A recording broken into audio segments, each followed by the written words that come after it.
자, 여러분들 반갑습니다. 이선재입니다. 지금부터 여러분들과 함께 초보자를 위한 선재쌤의 공TV 상담소 시작하도록 하겠습니다. 와! 혼자 지금 좋아하고 있는데요. 일단 어떻게 이제 진행이 되냐면요, 여러분들 여러분들이 지금 그 채팅방에서 이제 모여 계실 텐데 여러분께서 의견을 이렇게 제시를 해주시면 질문을 해주시면 제가 답변한 식으로 지금부터 이제 여러분들 1시간 정도까지 한번 해보도록 하겠습니다. 근데 이게 빨리빨리 올라가기 때문에 제가 좀 놓치는 것도 있어요. 그래서 여러분들 너무 서운해하지 마시고요. 일단은 눈에 띄는 질문들 중심으로 한번 질문을 좀 받도록 하겠습니다. 먼저 첫 번째.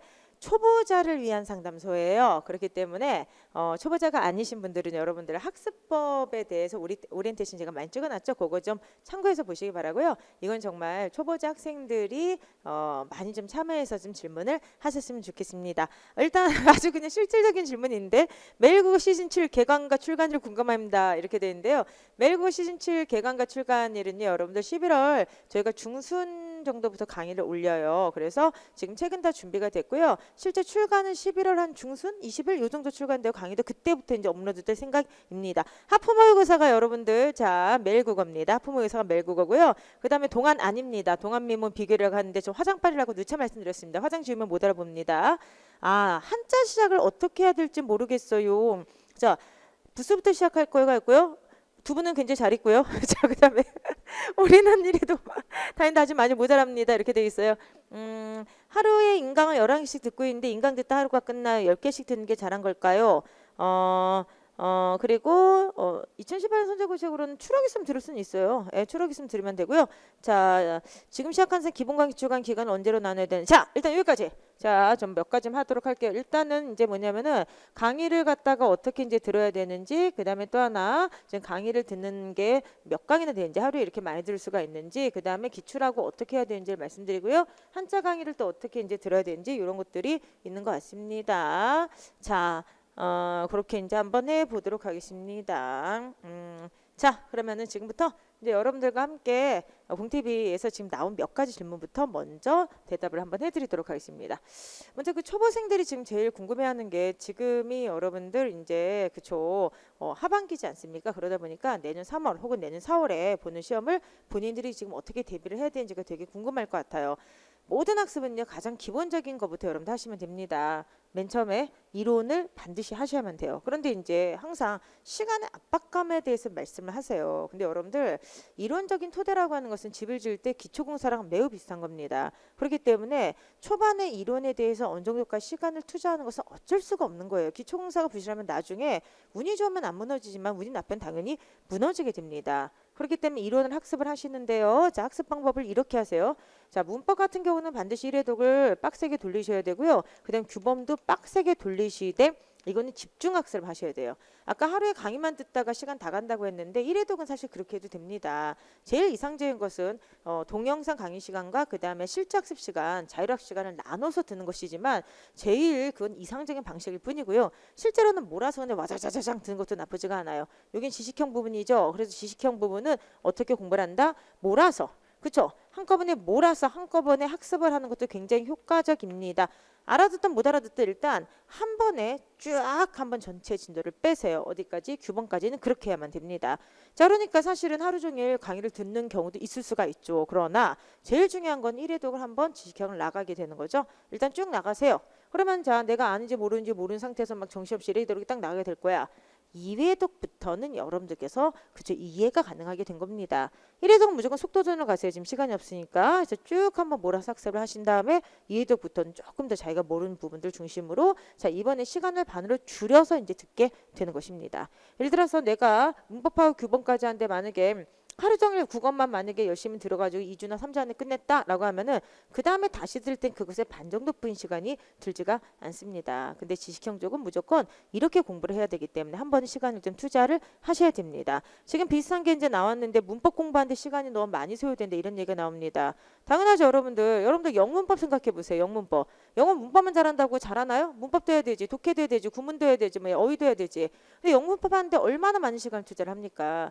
한국 사람들은 한국어의 일상적인 사용법에 능한 거지 한국어의 문법 구조에 능한 게 아니에요. 문법 구조를 배우는 거는 영문법이랑 똑같은 기본 이론 학습이에요. 그렇기 때문에 영어보다 훨씬 더 수월하겠지만 일정한 시간을 투자를 하셔야 됩니다. 그래서 여러분들이 영어 문법 하는데 투자하는 시간 생각해 보세요. 얼마나 많아. 근데 지금 국어 문법 하는데 예를 들어서 한국 사람이니까 일주 만에 끝냈지, 이런 건 있을 수 없습니다. 그래서 어느 정도까지는 여러분들 반드시 시간을 투자해서 하셔야 됩니다. 그래서 요걸 좀 지키시고요. 문법하고 규본을 빠르게 하여간 이렇게 몰아서 학습하는 걸 제가 추천을 좀 해드립니다. 아시겠죠? 그 다음에 이제 두 번째는 언제부터 기출을 해야 되냐라고 하는데, 여러분들 기출문제 풀이에 대해서는 압박감을 갖지 마세요. 초등학생분들. 이게 뭐냐면은 여러분들은 지금 이미 레이스를 어떻게 보면 뛸 때 딱 맨 앞에 출발선에 계신 분들인데, 어떻게 보면은 이미 중반 이후까지 돌아가시거나 아니면은 그쵸, 거의 이제 완주를 목적으로 해서 마지막까지 가신 어떤 분들하고 같이 자기를 비교하면 안 됩니다. 예를 들어서 선생님 내년 시험을 위해서 기본 이론도 하고 복수 뭐 그다음 기출도 하고 싶고 뭐도 하고 싶어요. 사람인데 그걸 어떻게 다 합니까? 못하죠. 그러면 어떻게 나눠야 돼? 일단 선제국어 이론서에 기출문제가 충분히 들어가 있어요. 일단 이론서를 확실하게 하시기 바라고요. 기출문제는 이론서 학습을 차라리 몰아서 하시고 기출문제는 본인이 푸셔도 됩니다. 그렇기 때문에 여러분들께서 너무 모든 걸 강의로서 다 든다 생각하지 마시고 빠르게 이론 해독하세요.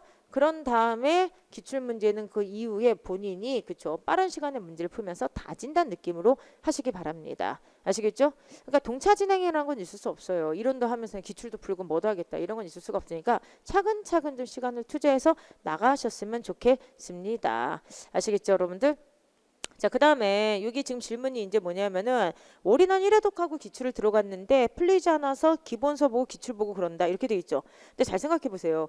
올인원을 1회독하고 기본서를 들어갔는데 풀리지 않았다. 일단 문학과 독해는 좀 다릅니다. 문학 독해는 좀 다른 얘기고요. 지금 아마 이 학생분들도 문법에서 만약에 잘 풀리지 않았다 이런 얘기를 하고 있는 것 같은데 1회독이 완전히 지금 끝나지가 않은 상태로 들어간 거지. 그러니까 한번 잘 생각을 해보세요. 본인이 정말 형태론이라든지 뭐 예를 들어서 한글만체법이나 띄어쓰기 이해를 하고 문제를 들어가는지, 아니면 시간이 없다는 그런 어떤 그런 압박감 속에 강의를 무조건 완강하는 거에 목적을 맞췄는지를 생각을 해보세요. 자, 이론 강의가 중요한 이유는요. 문제는 나중에 얼마든지 풀 수 있어. 근데 이론이 부족하면은 문제를 풀면서 다시 이론을 보기 때문에 시간이 훨씬 더 많이 걸립니다. 그래서 여러분들 문법은요 조금 시간이 걸리더라도 이론에 조금 더 투자를 하세요. 그쵸? 아마 저 학생분도 제 생각에는 지금 이론을 1회독하고 문법을 그러니까 기출을 들어갔는데 기출이 안 풀렸다는 건 대부분 문법에서 안 풀릴 겁니다. 문학인 독해는 그러지가 않잖아요. 그쵸? 그러니까 여러분들 일단 요게 조금 더 시간을 투자하시고 그 다음에 기출로 가기를 저는 정말 추천을 해드리고, 이쪽을 충분히 잡으면은 기출 문제는 쉽게 풀 수가 있습니다. 그리고 또 하나는 이제 문학과 독해는 사실 문법이나 규범처럼 시간 투자를 많이 안 해도 되죠. 항상 말씀드리는데 고전 문학을 무조건 먼저 들으세요. 선제국어로 고전 문학을 먼저 들으시면은 사실 여러분들께서 중고등학교 때 배웠던 실력으로 현대문학이나 독해는 풀 수는 있어. 다 맞출 수가 없는 거지만 풀 수는 있죠. 근데 고전 문학은 기본 지식이 없으면 안 됩니다. 그래서 우리가 점수를 얻기 위해서 먼저 강의를 들어야 될 파트를 생각하셔야 돼요. 문법, 규범, 그 다음에 고전 문학을 먼저 들으시고 그 다음에 문제를 풀면 웬만한 문제가 풀리게 될 것입니다. 아시겠죠, 여러분들? 그렇게 좀 보시기 바랍니다. 그 다음에 저기 좀 안 보이게 되는데 어쨌든 내년에 꼭 합격하고 싶어요. 선생님의 응원 한마디가 간절합니다. 당연히 응원해 드리려고 나왔고요. 이따가 끝나는 시간에 응원은 좀 몰아서 한번 해드리도록 하겠습니다. 자, 그 다음에 앞쪽 마무리 강의는 11월부터 이제 시작을 하죠. 11월 이제 마지막 주인가부터 아마 강의가 그러니까 셋째 주인가부터 강의가 시작이 될 겁니다. 그래서 이제 초등학생들 같은 경우는 앞쪽 마무리에 대한 질문을 정말로 많이 하는데요. 저기 죄송한데 이게 없거든요. 이거 닦는 거 좀 주세요. 앞쪽 마무리에 대해서 얘기를 하는데 이게 기본 실력차가 되게 중요해요. 어떤 학생분들은 지금 시간이 없으니까 이런 방식을 쓰기도 합니다. 이론서를 안 듣고요. 압축 마무리와 기출을 통해서 가는 학생들도 있어요. 근데 그거는 기본적인 국어 실력이 있으신 분들은 가능한 일이거든요. 그래서 저는 항상 말씀을 드리는데 여러분들 제일 중요한 거는 자신의 기본적인 실력을 파악하는 거예요. 만약 국어에 대한 기본기가 전혀 없다 그러면은 지금 제가 말씀하신 것처럼 이론에 많이 투자를 하세요. 근데 만약에 국어에 대해서 기본적인 언어적 감도 있고 기본적인 어떤 실력이 본인이 좀 자신이 있다 하면은 이 방법도 압축을 한 어떤 방식입니다. 마무리 강의가 이제 좀 이따 개강이 됩니다. 마무리는 전체 강의 수가 전체 기본 강의의 반도 안 되는 강의예요. 굉장히 압축해서 하거든요. 마무리를 갖다 빨리 한 다음에 대신에 이론적인 것만 다루기 때문에 문제가 좀 부족하죠. 그래서 여기다 기출을 같이 섞는 거야. 그래서 마무리 플러스 기출을 한 다음에 모의고사라고 하는 게 속성 과정이거든요. 요 과정도 나쁘지가 않습니다. 그래서 여러분들이 만약에 속성 강의가 필요하다. 만약에 난 빨리 익혀가지고 정말 내년도에 어떻게든지 지금 무조건 시험을 보는 게 목적이다라고 하면은 요것도 한번 생각을 해보세요. 마무리, 그 다음에 기출, 그 다음에 모의고사라고 하면은 여러분들께서 아마 빠른 시간 안에 이론 정리를 할 수가 있을 것 같습니다. 그렇게 이제 보시기 바랍니다. 자, 그 다음에 위에 거를 질문을 지금 얘기하면서 이게 뭐 올라가는데 위로 하면 이게 올라가나요?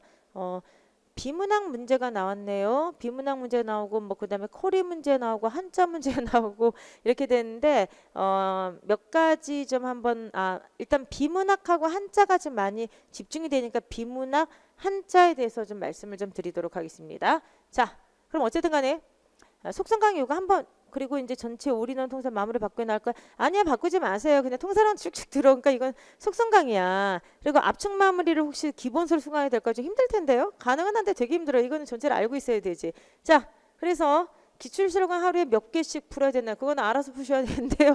그거는 사람의 그 공부 양에 따라 다른 거죠. 그건 제가 정확히 못할 것 같고 그 다음에 비문학 정말 못하는데 독해는 나이 힘듣고 수능형 비문학 푸는 게 나을까요? 수능형 바로 비문학 푸는 게 나을까요? 이렇게 돼 있네요. 그 다음 군무원 같은 경우는 뭐죠? 그 문제가 이제 조금 지식형이 남아요. 근데 SOS로 푸는 것은 별로 그렇게 바람직하지 않고 그냥 기본 강의를 열심히 듣는 게 좋습니다. 기본 강의 들으시고 모의고사 풀고 이게 더 좋을 것 같습니다.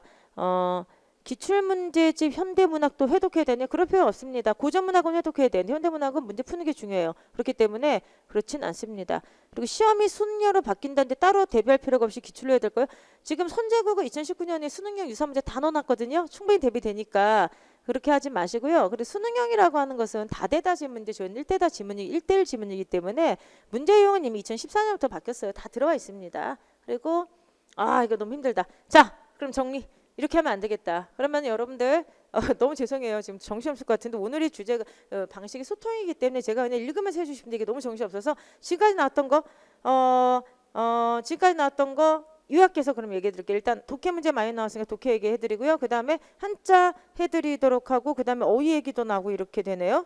서울시 문학사 군무원 나오는데 서울시 문학사 서울시 특강 들으시면 돼요. 문학사 특강만 들으세요. 그러니까 그건 짧게 된 거 걱정할 필요 없습니다.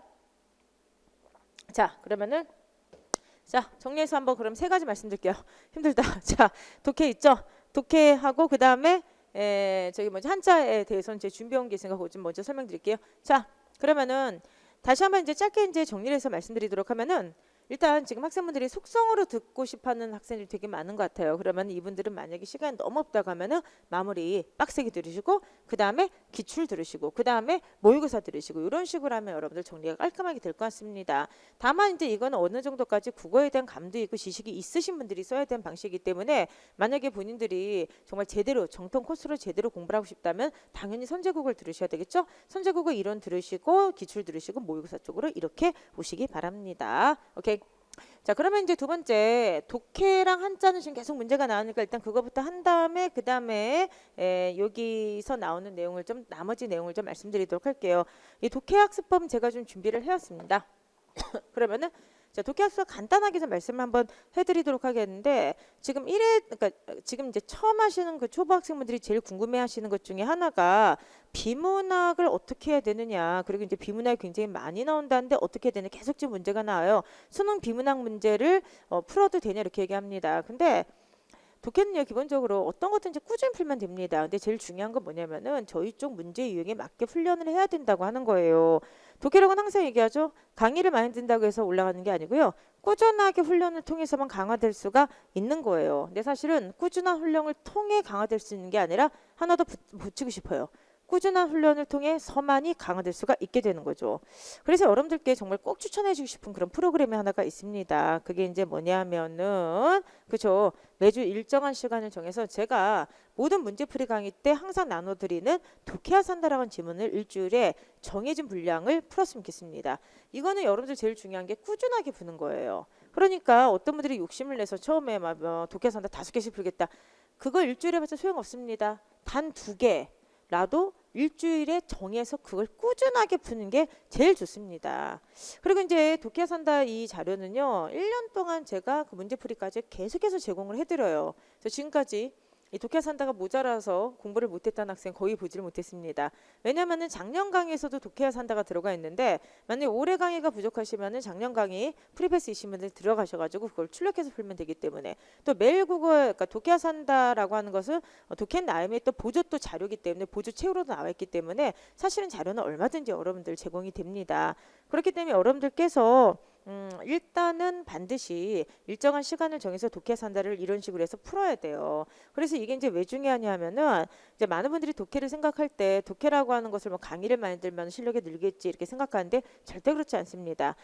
짧은 시간 안에 집중해서 자신이 문제를 푸는 훈련을 자신이 연습을 해야 돼요. 그래서 여러분들께 꼭 말씀드리고 싶은 게, 일정한 시간 동안 정해서 독해를 집중해서 꾸준히 풀라고 말씀드리고 싶고, 그 다음에 두 번째는 많이 이제 나오는 질문이 선생님 독해를 갖다가 수능 문제를 풀어도 되나요? 라고 이제 말씀을 하세요.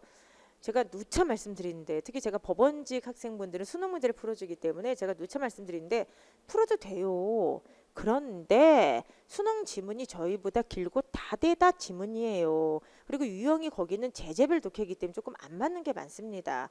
저희 쪽 문제 유형은 되게 단순하기도 하고 지문이 그렇게 길지가 않은데, 굳이 거기에서 길게 나와 있는 수능 지문, 다대다 지문을 다 풀 필요가 없다는 겁니다.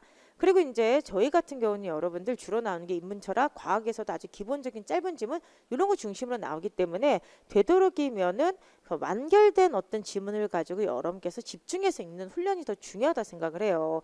그래서 뭐 수능 문제 있으면 푸세요. 절대 반대하지 않습니다. 근데 그거는 어느 정도까지 실력이 올라간 학생들한테 제가 말씀을 드리는 거고, 아직 수능 지문도 제대로 못 푸신 분들이 굉장히 많아요. 그렇죠? 근데 그런 분들에게 기본적인 독해 훈련을 갖다 하라고 하는 게 독해야 산다가 됩니다. 그래서 여러분들 독해야 산다를 통해서 충분히 연습하시고, 이것도 많이 부족하면은 독해는 나의 힘이라고 하는 강의를 통해서 보강을 하시고, 그 다음에 여러분들 긴 지문을 도전하는 게 좋습니다.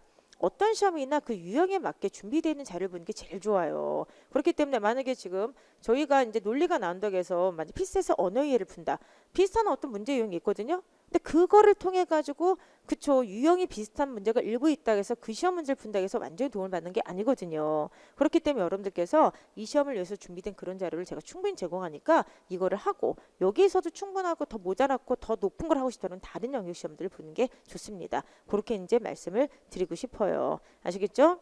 그리고 독해 스킬에 대해서는 제가 그 수업 시간에 충분히 이제 설명을 드립니다. 그래서 독해 스킬에 대해서는 여러분들 만약에 별도의 강의를 듣기 싫다 그러면은 선제국어 2권의 독해 강의 특강을 제가 해요. 그래서 여러분들 올인원 강의에서 독해 특강을 들으시고요. 그 다음에 만약에 독해에 대해서만 집중적으로 다른 강의를 듣고 싶다 하시면 여러분들 독해는 나의 힘이라는 강의를 수강을 하시면 됩니다. 아시겠죠? 그렇게 이제 보시기 바랍니다. 자, 그 다음에 이제 두 번째, 굉장히 좀 많이 올라오고 있는데 저는 정신이 없어가지고, 비문학 시간 얼마나 정해놓고 풀어야 됩니까? 짧아서 말씀드리면은, 시간 정해놓고 지금은 풀지 마시고요. 자기가 제대로 읽을 수 있는지 보세요. 예를 들어서 이렇게 이제 글이 있는데 이걸 빨리 읽는다고 해서 실력이 느는 게 절대 아니거든요. 그러니까 처음엔 시간이 걸리더라도 꼼꼼하게 글을 분석한 연습을 하시고, 어느 정도 그게 쌓이고 나면 그때부터는 여러분들 지문 길이에 따라서 여러분들이 느낍니다. 그렇죠? 여러분들이 느끼기 때문에 지문 길이에 따라서 속도를 올리시면 됩니다. 아시겠죠? 만약에 선생님 말씀대로 이론 한 번 더 보고 기출 2번 모의고사, 기출 한 번 마무리 모의고사, 그러면 어떤 게 나을지 알려주세요. 글쎄요, 기본서를 2번 보고 기출 모의고사나 기출 마무리 모의고사는 1회 독이 끝난 학생이잖아요. 그러면은 어떻게 봐도 전 다 좋을 것 같은데요, 여러분들. 근데 만약에 너무 기본서가 지금 전체를 2번 흐르는 게 부담된다. 부담되니까 아마 이거 올리시겠죠? 그럼 마무리를 빨리 들으시는 것도 괜찮습니다. 마무리가 기출을 갖다가, 그러니까 기본서를 요약을 한 강의이기 때문에 아마 굉장히 경량화된 강의이기 때문에 여러분들이 쫙쫙 압축이 될 거예요. 그래서 압축을 생각하면 마무리를 좀 추천을 해드리고 싶습니다. 자, 그렇게 이제 보시고요. 그다음에 동영모에서는 매년 완전히 개정되는 건 아니고요. 거의 6, 70% 이상을 저희가 바꿉니다. 근데 그중에서 작년도에 학생분들이 좀 많이 틀렸거나 그리고 학생분들이 이제 정답률 그러니까 오답률이 높은 어떤 문제거나 제가 이 문제의 지문만큼 꼭 봤으면 좋겠다는 지문은요. 그 밑에다가 보충 문제로 달아서 저희가 또 따로 풀어드리고 이럽니다. 네, 많이 바뀌죠. 거의 바뀌는데 한 2, 30% 문제를 좀 남겨두고 나머지를 좀 바꾸는 그런 어떤 형태입니다. 마무리는 11월 중순에 개강됩니다. 자, 그럼 첫 번째 이제 독해에 대해서 말씀드리고 두 번째 한자에 대해서만 말씀드리도록 할까요? 한자. 회독이라고 하는 거는 강의를 얘기를 하는 건데요. 그러니까 회독이라는 것은 기본적으로 이제 여러분들 그러니까 제가 말씀드릴 땐 강의를 함께 하라고 하는 것인데 일부 학생분들은요 1회독은 정식으로 전체를 듣고 난 다음에 2회독부터는 본인이 빨리빨리 이렇게 책을 보면서 필요한 부분만 강의를 듣기도 합니다. 근데 제가 항상 말씀드리는 게 1회독을 할 때는 되도록 강의랑 같이 처음부터 끝까지 가는 게 제일 좋고 2회독부터는 본인이 조절하셔서 필요 파트만 들으시고 나머지는 책으로 공부하셔도 이제 됩니다. 아 저도 사랑해요. 자 그러면 이제 두 번째 얘기 좀 해드리도록 하겠습니다. 한자 학습법 초보자가 이제 하신 한자 학습법에 대해서 말씀드리도록 하는데 일단 여러분들 한번 요거 한번 풀어보시겠어요? 아이고 답이 나왔네. 자 다음 중에서 한자가 모두 바르게 표기된 것은 이제 이렇게 되어 있습니다. 자 그런데 여러분들 설명, 묘사, 서사, 그 다음에 논증 이런 게 있죠. 근데 일단 요 한자를 보게 되면 여러분들 이게 이제 말씀설이고 이게 배풀설이잖아요. 그렇죠 여러분들? 근데 이런 기본적인 한자 그래서 예를 들어서 여기 뭐 묘자라고 하는 그릴 묘자라고 한다든지 네, 필서자들 쭉 나와 있고요. 그 다음 논할론 그 다음에 증명할 증자하고 이게 병하고 이런 거 그러니까 이런 어떤 비슷한 한자들이 이렇게 쭉 나오게 되거든요. 근데 생각을 해보세요 여러분들 지금 이제 요 문제가 사실 한자 중에서 중급 정도 되는 문제인데 요 정도 이제 한자도 만약에 못 읽는다 그러면은 한자 공부가 좀 안 된 상태예요. 이게 이제 학생분들이 굉장히 조급하시잖아요. 그러니까 선생님 저 초보자인데 한자를 어떻게 하면 다 맞을 수 있을까 이렇게 얘기를 하세요. 근데 생각해 봅시다. 우리가 영단어도 지금 우리가 10년 이상 외우고 있는데 영단어를 지금도 외웁니다. 근데 영단어 어떻게 외우시죠? 그렇죠? 막 붙여놓고 그 다음에 여러분들 어떻게 보면은 항상 그 소리로도 외우고 눈으로도 외우고 이러면서 단어를 외우죠. 그래도 잘 안 외워져요. 근데 한자는 기본적으로 상형 문자입니다. 그런데 우리 주변에 노출이 많이 안 돼 있어. 근데 주변에 노출이 많이 안 돼 있는 그 한자를 여러분들 어떻게 대충 조금 보면서도 알 수 있다 생각하세요? 그렇지 않습니다. 그래서 한자는요 방법이 없어요. 노출도를 높이는 수밖에 없습니다. 그렇기 때문에 여러분들 이제 한자를 갖다가 하실 때는 일단 이게 기본적으로 상형 문자라는 걸 기억을 해두시고 무조건 이거를 비슷한 것을 연상하면서 푸셔야 돼요. 예를 들어서 이제 한자 공부가 어려운 일을 설명을 해드리면 이런 거거든요. 이게 이제 수를 뜻하게 되는 거고 옆에가 구기작 이렇게 돼 있어요. 보통 이거는 모든 책에 다 공통이에요. 근데 구기작 이렇게 되는데 문제는 구기가 뭔지를 몰라 우리가. 왜 그러냐면은 생각을 해보세요. 자 구기라고 하는 말을 우리가 알 수가 없는 게 저건 옛날에 있었던 그런 어떤 도구거든요. 그러면은 우리가 사실 한자가 어려운 이유는 구기를 몰라서 그래. 근데 구기가 이렇게 국자처럼 생긴 거라는 걸 알게 되면은 아 앞에는 술이고 다음에는 국자니까 술로 국자를 따르는구나. 이렇게 연상을 해서 이제 문제를 풀 수가 있다고 하는 겁니다. 이런 식이죠. 예를 들어서 이게 물고기를 갖다 잡는다는 고기 잡을 어자가 되는데 실제로 고기를 잡을 때 고기는 그쵸 물 속에서 뛰어 있지 않습니까? 그래서 물수변이 여기 들어가고 삼수변 들어가고 고기 어자가 고기를 갖다 그대로 흉내서 맞는 글자예요. 이런 식으로 최대한 이제 연상을 해서 보셔야 되는데 얘도 마찬가지로 제비 연자죠. 제비 어떻게 생겼어요, 여러분들? 그쵸? 우체국에 이렇게 막혀 있죠? 제비가 날아가는 모습을 그대로 형상한 거예요. 그 제비 부리, 몸, 날개, 꼬리 이렇게 된 겁니다. 이런 식으로 최대한 연상을 하시면서 문제를 푸는 게 제일 좋습니다만 중요한 거는 모든 한자가 연상으로 풀 수는 없다고 하는 거예요. 제가 이제 말씀드리고 싶은 건 뭐냐면은 일단 기본적으로 한자가 상형에서 나왔기 때문에 상형 문자이기 때문에 일단 연상작용을 돼서 충분히 유사한 자를 갖다 먼저 익히셔야 돼요. 그 다음에 이제 우리가 할 건 바로 뭐냐면 이런 거죠. 한자 문제에서 실제로 제일 많이 나오는 건데 이건 뭐냐면 유사한자예요. 그래서 이제 학생분들이 뭐 부스를 먼저 공부하고 한자를 하면 좋습니까? 이렇게 얘기하는데 나쁘진 않습니다. 한자 공부 방법에는 어떤 정도라고 하는 게 없습니다. 그런데 부스를 공부해서 이제 한자를 갖다가 완벽하게 배우는 게 아니라 도움을 받는 거죠. 그래서 진짜 제가 이제 강의를 할 때는 처음부터 부스를만 하는 것도 나쁘지 않겠지만 부스를 하기보다 부스는 제가 다 알려드려요. 중간중간에 다 알려드리고 뭐 이런 게 뭐 제방변 부스 손이다 이런 거 다 알려드리는데 문제는 부스를 여는 게 중요한 게 아니라 연상을 통해 가지고 우리가 한자를 갖다가 배운 다음에 두 번째는 유사한자를 구별을 해내야 됩니다. 한자 공부 핵심 바로 저거예요. 사실 수험에서는 유사한자를 구별을 해내야 돼요. 그러면은 자 보시면 여러분들 여기 그쵸 비슷하게 생긴 글자가 지금 다 이렇게 들어가 있지 않습니까? 그러면 결국은 얘네들이 의미 같든 다르든 뜻이 같든 다르든 그게 중요한 게 아니야. 비슷한 한자들을 모아서 한꺼번에 공부하는 이 학습법이 사실 저희 쪽에서는 제일 좋은 학습법이에요. 그래서 제가 이제 말씀을 드리고 싶은 건 뭐냐면은 결과적으로는 우리가 한자를 아무리 연상을 해서 한다고 해도 한계는 있거든요. 근데 어쨌든 간에 연상을 통해서 최대한 한자를 갖다 기본 한자를 익힌 다음에 두 번째 약간 속도가 이제 붙게 되면 약간 수준이 올라가게 되면은 동시에 뭘 해야 된다? 비슷한 유사한 자를 같이 묶어서 공부하는 게 제일 좋다고 하는 겁니다. 그래서 이제 선제국어에서 한자 학습을 할 때 제일 중점에 두는 게 바로 이거거든요. 비슷한 한자끼를 묶어서 가르치는 걸 저는 제일 중요하게 생각해요. 왜 그러냐면은 실제 급사 한자나 여기서는 이게 별로 필요하지가 않을 수 있어도 저희는 결국은 비슷한 유사한 자를 섞어놓고 야 이게 여기서 들어갈 한자가 이거냐 이거냐를 묻는 거예요. 그렇기 때문에 여러분들께서 항상 한자 공부하실 때는 아까 그 국가직 문제에서 제가 보여드렸던 것처럼 그쵸 이거냐 이거냐를 묻게 되는 거죠. 말씀설이냐 배풀설이냐 이걸 묻는 문제이기 때문에 유사한자를 묶어서 공부를 하시는 게 제일 좋습니다. 그리고 이렇게 유사한자를 묻는 방법으로 강의를 하는 그것이 그 술술한자예요. 그래서 여러분들한테 지금 말씀을 드리는 게 그겁니다. 한자 공부를 만약에 제대로 처음부터 제대로 하고 싶다 그러면은 오랜 방어의 끝이라는 한자가 있죠. 기역부터 희읍까지예요. 놀라운 것은 여러분들 기역부터 희읍까지 한자 강의를 제가 해드리는데 끝까지 완강한 사람들이 꽤 있다는 거예요. 그분들은 한자를 뭐 더 틀리질 않습니다. 근데 만약에 지금 내가 이제 초보인데 그거를 하기가 너무 부담스럽다 하면은 술술한자라도 보세요. 술술한자는 사실은 이거는 무작위 한자인데 이런 방식으로 되어 있어요. 비슷한 글자를 모아서 연상하게 하는 방식이거든요. 그렇기 때문에 술술한자도 독해랑 똑같습니다.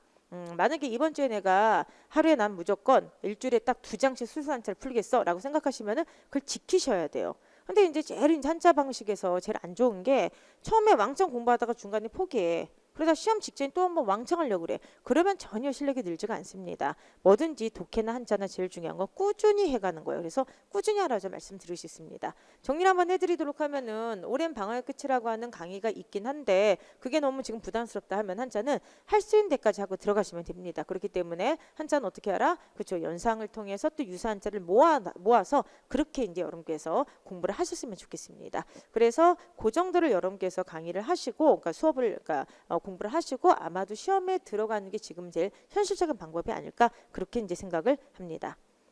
자, 그 다음에 기본서 4권에는 한자 한자선 외우고 있다. 충분합니다. 그렇죠? 한자까지는 모르겠는데 한자선 충분하니까 한자선 그렇게 하시고요. 벼락치기 한자 특강, 벼락치기 어휘 특강은 시험 직전에 해드려요. 그렇기 때문에 이 벼락치기는 강의를 하루 이틀 정도뿐이 안 합니다. 그래서 어휘에 대해서 되게 고민이 많으신 분들이 있는데 항상 수험은 이렇게 생각하시면 돼요. 선택이거든요. 예를 들어서 지금 내가 시간이 한정되어 있는데 이 시간에 문법도 해야 되고 독해도 해야 되고 문학도 해야 되고 뭐 못합니다. 순차적으로 하는 거예요. 그러면은 한자는 지금부터 해야 돼. 왜냐하면은 한자 같은 경우는 마지막에 몰아서 외울 수가 없습니다. 근데 어휘는 여러분들 사람이 소위 말하면 똥줄이 탄다고 하잖아요. 똥줄 타면은 정말 초인적인 힘이 발휘됩니다. 시험 직전에 급한 어휘는 싹 다 외워버립니다. 물론 완벽하게 못 외우고 가죠. 근데 기출 정도는 외워요. 그래서 정말 그 저 벼락치기를 똥줄한 어휘로 바꿔버릴까? 똥줄 타는 어휘로 바꿔버릴까? 그래서 실제로 시험 직전에 정말 똥줄 타는 사람들이 외우는 게 벼락치기예요. 그때 와르르 막 쏟아버립니다. 그런데 거기서 꽤 많은 문제가 나오기 때문에 사실 복불복이긴 하지만 아무래도 확률이 좀 높기 때문에 어휘에 대해서는 지금 초등학생분들이 어휘부터 하는 거 솔직히 좀 반대하거든요. 어휘는 막판에 정말 급하면 일주일이면 해요. 무조건 외우면 되는 거 아니야. 한자는 그게 안 되기 때문에 지금부터 하고 독해도 그게 안 되기 때문에 지금부터 하라는 겁니다. 우선순위를 좀 두시기 바라고요. 여러분들. 그 쓸데없이 지금 막 어휘 막 많이 외우고 있어봤자 그거 저는 약간 그 시간에 한자성을 외우라고 하고 싶어요. 사실은. 그래서 어휘는 차라리 조금 뒤로 돌리시고 그 시간에 한자는 한자성을 먼저 공부하라. 우선순위를 그렇게 두라고 좀 하시고 싶습니다. 제가 원하는 직렬이 국어를 고득점 요구하지 않는데 한자를 버린 거죠. 버리세요. 대신에 딴 걸 잘 보셔야 됩니다. 이분은 자기 말에 책임을 지셔야 돼요. 일단 고득점 요구하지 않다는 게 확실한지를 빨리 살펴보세요. 그게 정말 중요하고요. 근데 두 번째는 뭐냐면은 영어 점수를 보세요. 영어 점수가 만약에 뭐 정말 뭐 바닥인데 지금 이렇게 국어 점수 보고 얘기하는 건 말이 안 됩니다. 이게 뭐냐면 제일 중요한 게 본인의 평점이 중요한 거예요. 평점이 되면 한자는 버려도 됩니다. 근데 평점이 안 될까 문제가 되는 거지. 근데 예를 들어서 영어도 못해. 한자도 버려. 근데 뭐 문법도 실수로 틀려. 외우지 않아서. 그리고 독해도 못해. 이러면은 이거 문제가 심각하죠. 이건 본인이 판단하셔야 됩니다. 그 다음에 오랜 방학까지 연상법 재미있는데 실강세 반응이 없어서 예, 실강세 반응이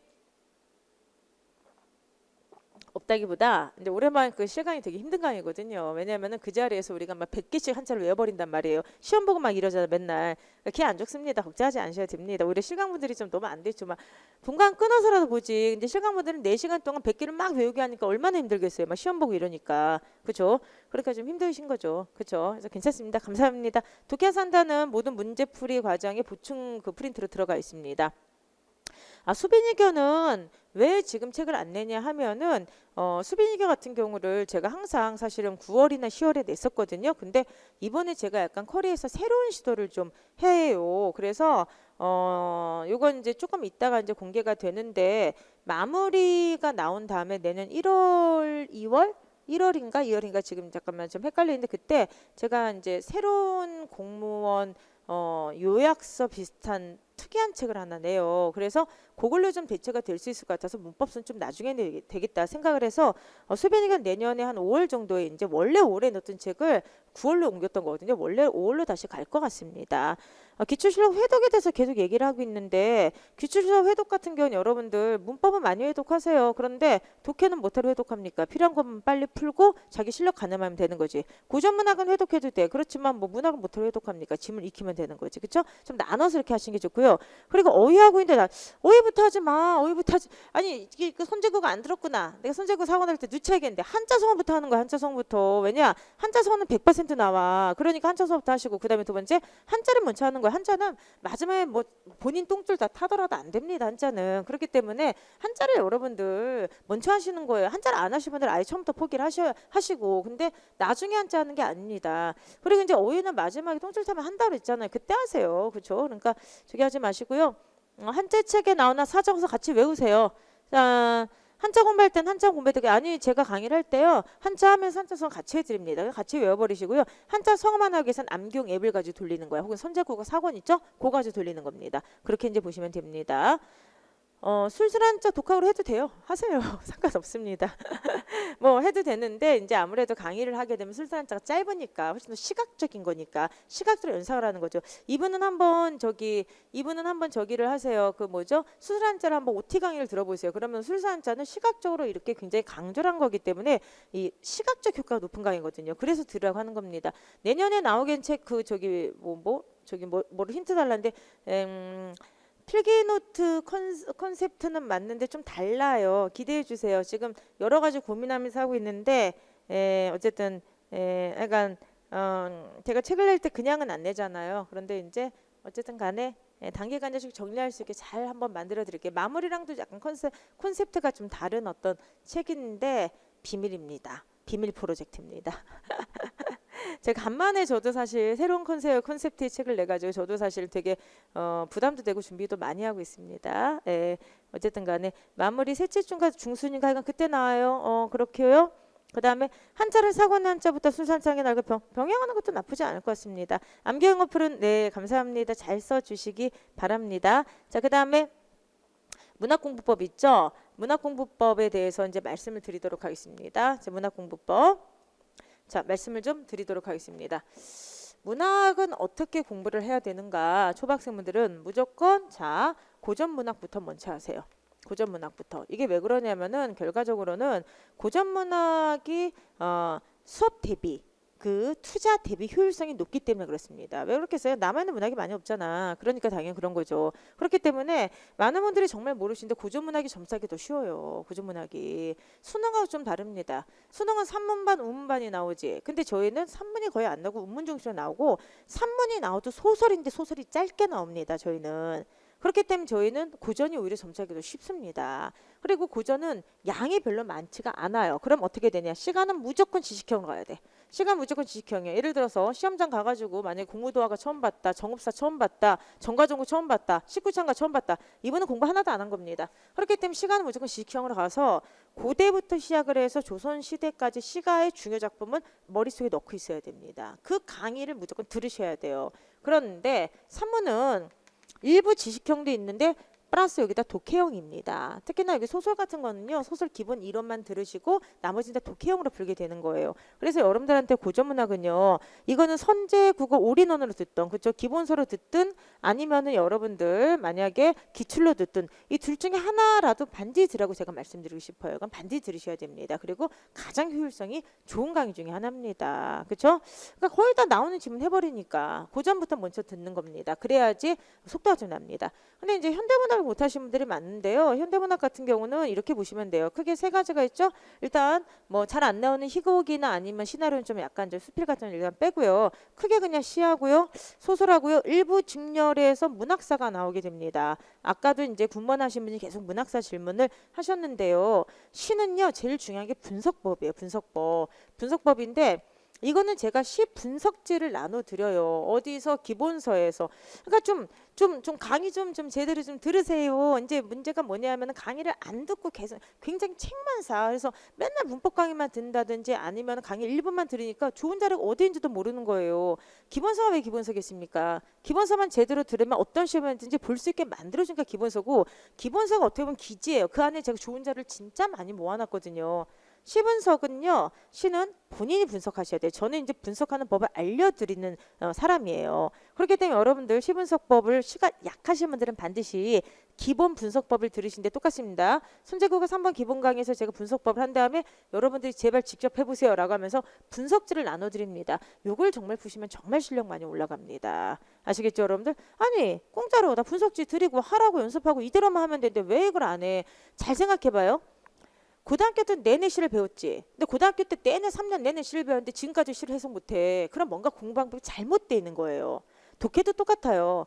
맨날 이제 여러분들께서 고등학교 때 독해 문제 풀었잖아. 입시 준비하셨던 분들은. 근데 고등학교 3년 내내 똑같은 방식으로 수능형 지문을 풀었는데 수능 독해를 못 풀어. 그거는 뭐냐 하면은 결과적으로 공부 방식이 잘못됐다는 겁니다. 근데 저는 그 공부 방식이 왜 잘못됐냐? 스스로 하는 게 없어서 그래요. 강의를 쇼처럼 들은 거야. 강의하면 선생님 나 너무 좋아요. 너무 재밌어요. 막 강의 많이 들어. 강의를 많이 들어서 성적이 올라갈 수 있는 게 있어. 문법이랑 한자는 강의를 많이 들으면 많이 들을수록 올라가. 왜? 지식형이니까. 근데 독해랑 문학은요. 고전 문학을 빼놓고는 강의를 만든다고 올라가는 게 아니야. 강의는 필요한 부분만 듣고 나머지는 본인 머리로 능동적으로 하셔야 돼요. 특히나 독해는 더 그렇습니다. 그래서 저는 항상 말씀드리죠 여러분들. 자, 시는 분석법을 배우는 거예요. 그래서 여러분들이 잘 생각해 보세요. 고등학교 내내 시를 배우는데 왜 시 분석을 못할까? 뭔가 내가 잘못 공부를 했다는 거야. 강의를 쇼처럼 생각하고 본인이 분석 안 했다는 거지. 본인이 분석하세요. 시 분석하면 되게 재밌습니다. 분석 한번 해보면 금방 늡니다. 소설은요. 이건 독해 실력이에요. 특히나 요즘은 소설에서 기본 이론이 약간 있는데 기본 이론은 자 여러분들 저한테 소설 배우세요. 소설에 대해서 확실하게 알려드립니다. 기본적으로 소설은 3주체에 대한 문제거든요. 소설을 딱 펼쳤을 때 소설 밖에 독자가 있고 소설 안에 가상의 인물이 있고요. 그 다음에 이들을 연결한 서술자, 3주체 문제예요. 소설 이론은 이게 핵심인데 학생분들이 그걸 잘 모르세요. 거기서부터 시점이나 모든 게 다 나오는 거기 때문에 소설 이론은 아주 간단합니다. 그렇죠 여러분들? 그렇기 때문에 아니 배울 게 뭐가 있어. 소설 이론 3주체에 대해서 알면 되는 거고 여기서부터 시점 나오니까 시점 배우고 갈등 이론 배우고 그 다음에 인물 제시 방법 배우고 몇 개 없단 말이야. 그래 거리 배우고 서술 속도 배우고 요거잖아요. 그렇죠? 근데 그런 기본적인 소설이 도대체 어떻게 이루어진지를 모르고 그냥 주야장천 읽으니까 실력이 안 느는 거지. 소설 어떻게 이루어져 있어? 소설 지문 딱 세 개뿐이 없어요. 서술, 대화, 묘사 이것뿐이 없습니다. 그래서 일단은 기본적으로 서술이 어떻게 되는지를 보셔야만 되는 거고 그래서 지문의 텍스트가 어떤 방식의 글쓰기로 채워져 있는지를 보시고 여기서 인물 사건 분석하는 거예요.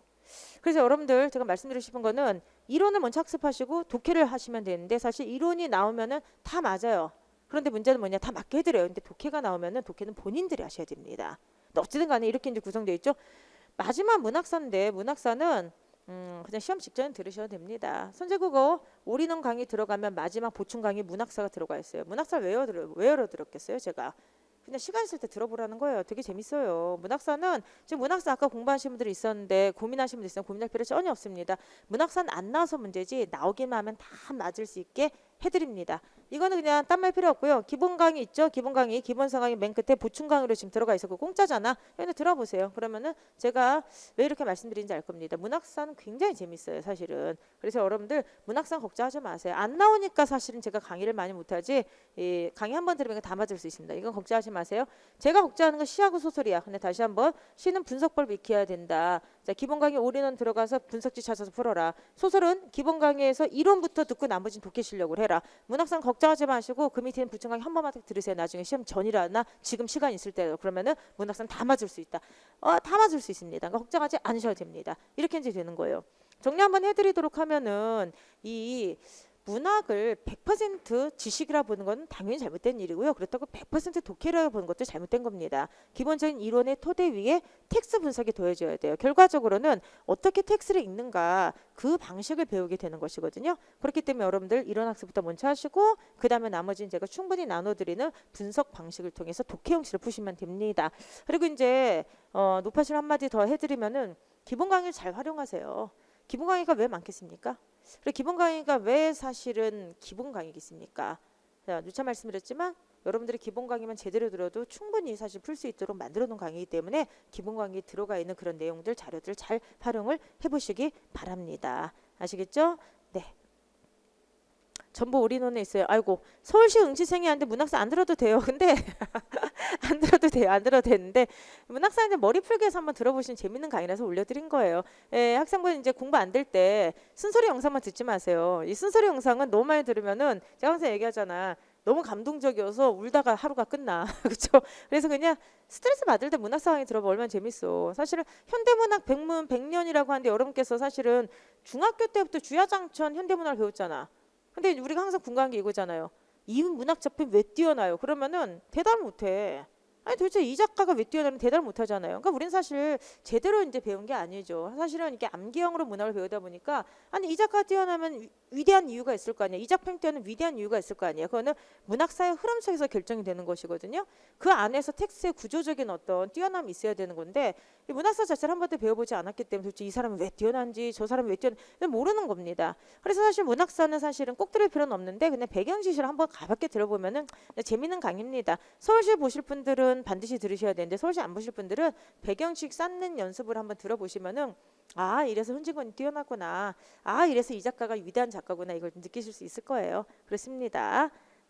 소방국어는요 요즘 문제 이제 공개하기 시작하잖아요. 그렇죠? 일행하고 문제 비슷하던데 조금 더 지식형이던데요. 그래서 소방국어는 완전히 그 모든 걸 갖다가 이제 완전히 뭐 지식을 버린다 이런 식으로 생각하면 안 됩니다. 그냥 국가적이나 지방직 스타일의 약간 지식형을 가미시킨 형식 정도 푸시면 되고요. 이제 문제 공개되니까 옛날처럼 이상한 지역직 문제 안 나올 겁니다. 옛날에 소방직 뭐 장난 아니었죠, 그렇죠? 근데 지금 그렇게는 안 나오게 될 겁니다. 문학선 서울시만 나오진 않고요. 기상직도 나오고요. 그 다음에 이제 소방직도 가끔 또 나오고 그렇습니다. 근데 주로 서울시가 나옵니다. 국가직하고 지방직은 잘 안 나옵니다. 커트라인은 함부로 얘기할 수 없습니다. 사실은 쪽수 문제도 있기 때문에 커트라인은 잘못 예측하면 큰일 나죠. 대신에 그 모든 커트라인에 대한 예측을 누가 해줘요? 공단기에서 지금 하잖아요. AI가 해주잖아요. 그렇죠? 여러분들 점수 입력하면 바로바로 뜨잖아요. 그렇죠? 그러니까 공단기 저희 학원이라서 얘기하는 게 아니라 공단기 그 스텔라라는 있잖아. 걔 그렇죠? 공단기 그 AI 지금 어떻게 보면 도입해가지고 지금 점수 예측이 내는 거 굉장히 완벽하고 하고 있지 않습니까? 이건 학원에다가 물어보는 게 좋을 것 같습니다. 그렇죠? 수술 한잔 아무 때나 풀어도 돼요. 시즌 1부터 들어도 되고 아무 때나 풀어도 됩니다. 그리고 매일 국어 술술 한자 2회분 푸는데 기본문서 푸는 것처럼 시간 항상 20분 안쪽으로 자꾸 풀어야 됩니다. 근데 아직 실력이 약간 안 쌓였으면 너무 시간 압박을 받지 마세요. 시간 압박은요. 실력이 늘어날 때 이게 줄어드는 거지 내가 문제를 빨리 푼다고 하는 의지만 있다고 시간 줄어드는 건 아닙니다. 일단은 충분한 시간을 통해서 문제를 풀어세요. 문제를 많이 풀면 시간 저절로 줄어들게 됩니다. 너무 시간부터 지금 생각하지 마세요. 이렇게 보시고요. 기술직이랑 일행직이랑 간단하게 비교해달라고 지금 계속해서 올라오고 있는데 각각 직렬에 대한 것들 중에서 글쎄 제가 기술직만 따로 어떻게 정확하게 지금 컷이라든지 이런 걸 지금 알지를 못해가지고 그래서 기억이 그건 확실하게 안 나서 함부로 얘기하기가 좀 그래가지고 정확한 말씀은 좀 드리기가 힘들 것 같아요. 그렇죠? 그렇게 되고요. 연구실 전화번호 없습니다. 저 연구실은 오시면 다들 깜짝 놀라요. 저희는 연구원들만 있어가지고 진짜 조용하게 연구만 해요. 그래서 전화 같은 거는 없습니다. 자, 그리고 시즌 7은 실강 수업 없습니다. 에, 자, 그 다음에 그리고 이게 뭐야? 굴시사가 뭐야? 오굴시사가 뭐야? 지방처럼 나오는 거 아니에요? 이렇게 얘기하는데 오굴시사 뭐지? 자, 그 다음에 공무원 독해 시험이 국어 시험이 독해 같은 경우는 점점 수능화되어지고 지문이 엄청 길어지고 수능형으로 긴지로 풀어야 되는 앞으로 이거 시험인데 근데 이미 수능화 됐어. 2014년도부터. 그리고 여러분께서 자꾸만 수능화 그러시는데 이미 수능화가 된 문제가 지금의 문제 유형이에요. 근데 일단 좀 형태가 좀 다릅니다. 일단 수능은 제재 독해예요. 제재 독해. 그래서 과학 지문이 뭐 이렇게 제재별로 나오죠. 우리는 제재 독해가 아니고 배경 지식이 필요가 없죠. 그리고 두 번째는 저희는 1대1 지문이지 다대다 지문이 아니잖아요. 그러니까 수능형이라고 하는 게 맞기도 하고 틀린 말이기도 한데 일단 독해라고 하는 것 자체가 1대1 지문이라서 오히려 행시 쪽 피셋이 1대1이거든요. 지문도 저희랑 비슷하고 그쪽이랑 다 비슷해요. 어쨌든 간에 어쨌든 독해가 나오니까 수능형이라 저도 하는 거죠. 그런데 엄청 길어진다? 글쎄 수능 지문하고 비교할 거는 아니옵니다. 수능처럼 똑같이 나오는 유일한 시험은 저희에서 법원직이옵니다. 그 법원직을 제가 담당하고 있기 때문에 유일하게 제가 너무나도 잘 알고 있습니다. 그래서 법원학생한테 맨날 수능 풀어주거든요. 그런데 저희랑은 좀 많이 다릅니다. 일단 저희는 짧고요. 1대1 지문이고요. 제재 좋게 안 나오고 그랬습니다. 그래서 여러분께서 제가 볼 때는 이제 결국은 이거죠. 예를 들어서 지구가 계속 자전을 하고 있잖아요. 자전하고 있는 걸 누군 다 알고 있잖아요. 근데 누구나 알고 있는 평범한 어떤 사실을 갖다 누군가가 만약에 와 지구가 점차적으로 뭐 자전을 언제부터 하고 있었어 더 강하게 얘기하면 그게 더 강하게 인식하는 것뿐입니다. 2014년도부터 이미 문제 유형은 이제 변했는데 그 문제 유형이 변화된 것에 대해서 지금까지는 특별하게 사실은 홍보라고 해야 되나 그런 게 이제 없다가 어차피 다 반영이 돼 있으니까 근데 그러다가 최근에 이제 지문이 좀 길어졌기 때문에 많이 이슈가 됐다 생각을 합니다. 충분히 대비를 시키고 있으니까 걱정하지 않으셔도 되고요. 이미 선제국어에는 다 수능 문제까지 다 들어가 있기 때문에 너무 걱정 안 하셔도 됩니다. 그리고 이제 오히려 저희 쪽의 지식을 알면 수능 문제는 더 쉽게 풀 수 있어요. 그러니까 정말 백문이 불여일견이 아니라 그냥 강의 한번 올인원 들어보시면은 수능 문제 어떻게 지금 다루는지 다 거기서 수능 문제까지 풀어줍니다. 걱정하지 않으셔도 됩니다. 다대다는요 지문 안에 문제가 여러 개가 나온다는 거고 1대1은 지문 하나당 문제 하나라고요. 그러니까 예를 들어서 수능 같은 경우는 지문이 이렇게 길게 나오잖아. 이게 길게 나오고 문제가 1, 2, 3 이렇게 나오기 때문에 이 지문을 분석하는 데 시간을 많이 걸어야 돼요. 근데 우리는 이렇게 나오는 게 아니라 어떻게 나오죠? 지문이 좀 짧은데 1대1이야. 지문 안에 문제 하나, 지문 하나 문제. 토막 지문을 많이 읽어야 돼요. 그래서 독해 선다 같은 게 필요한 거예요. 토막 지문을 빨리빨리 많이 읽고 정확하게 읽는 게 필요합니다. 저희는. 그렇다는 얘기예요. 그래서 초보자분들이니까 어쨌든 이런 질문 되게 많이 나오네요. 네. 그 다음에 지방직하고 국가직하고 아니 지금 계속 수능처럼 내면 큰일 나지 않아. 수능처럼 안 나온다니까요. 이게 수능화된다는 거라 이제 저희가 2012년부터 14년부터 문제가 바뀌었어요. 여러분도 한번 2010년도나 2008년도 문제 한번 보세요. 그러면은 이때 지식형이 장난 아니에요. 이때는 문법이 12문제만 이렇게 나왔어요. 그리고 독해 많이 나와보자 5문제고 짧았거든요.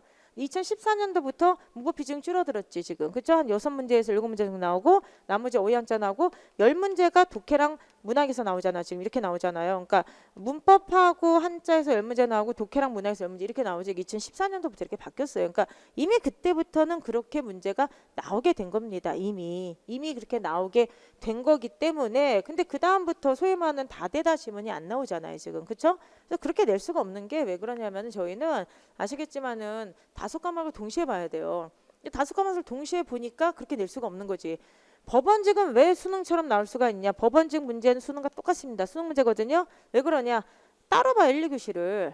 그러니까 1교시, 2교시가 분리가 돼 있으니까 저런 식의 방식이 가능한 거지. 1교시, 2교시가 분리되어 있지 않고 5과목을 통째로 보는 시험에서는 이 방식 불가능합니다. 그래서 여러분들께서 독해가 강화된다는 것은 제가 5년 전부터 내내 얘기를 했던 사실이기 때문에 독해가 강화된다는 입장에서 수능화가 맞는데 문제용이 수능과 똑같아질 수는 그럴 수는 없어요. 부분적으로는 같죠. 당연히. 비슷하고도 저희가 문제용이 똑같은데. 그러니까 그렇지는 않다는 거죠. 그렇죠?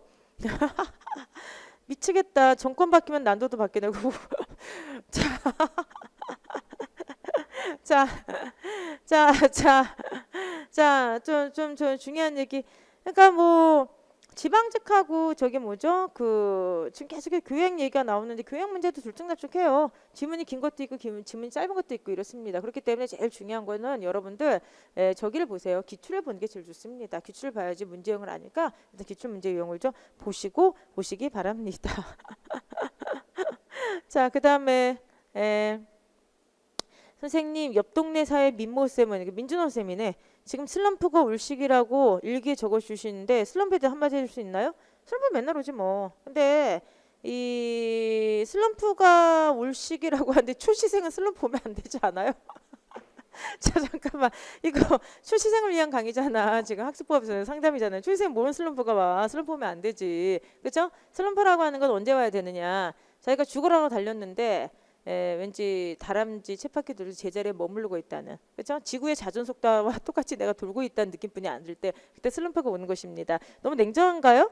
그래서 여러분들 생각을 해보시면은 저는 이렇게 생각을 해요. 따뜻한 말 한마디는 당연히 필요하죠. 민쌤도 아마 그렇게 해주실 거예요. 근데 따뜻한 말 한마디는 필요한 사람들만 들어야 돼요. 모든 사람한테 따뜻하면 수험이 아니지. 공부 안 한 사람들은 아직 슬럼프 안 옵니다. 걱정하지 마시고 공부하세요. 근데 슬럼프는 정말 본인의 임계치까지 다다랐는데도 본인의 노력만큼 점수가 안 나올다는 것은 자기만이 알 수가 있어요.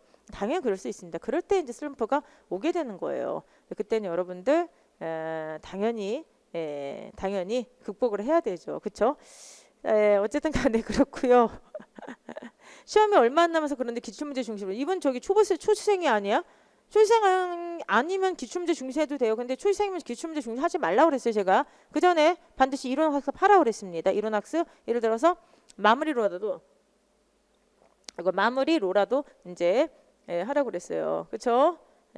군문 국어는 계속 말씀드리지만 이제 문제를 갖다 군문 카페 있잖아요. 거기를 보세요. 군문 국어가 공개가 이제 그동안 안 됐지 않습니까? 그렇기 때문에 제가 100% 사실은 이 문제를 갖다 다 본 건 아니에요. 다만 그 전에 여러분들 그 군문 국어 같은 경우는 그 뭐죠? 복원된 문제를 봤어요. 그런데 문제가 좀 간단하더라고요. 그 카페 들어가서 복원된 문제 보셨죠? 문제가 되게 간단합니다. 간단하고 지식형이 좀 들어가 있습니다. 그래서 제가 볼 때는 기본 강의보다는 절대 수준 높이지 마시고 기본 강의에서 보시되 다양한 파트가 다 나오니까 다양한 거를 보셨으면 좋겠어요. 아시겠죠? 그렇게 이제 보시기 바라고요. 그 다음에 아니 늦지 않습니다. 기출 들어가기 무서워서 올인원문법 이해독하려고 한다. 이해독하고 가세요. 안 늦어요. 늦지 않습니다. 조급증이에요. 예. 내년 1월에 요약집 나올 거랑 마무리책이랑 차이점 뭔가요?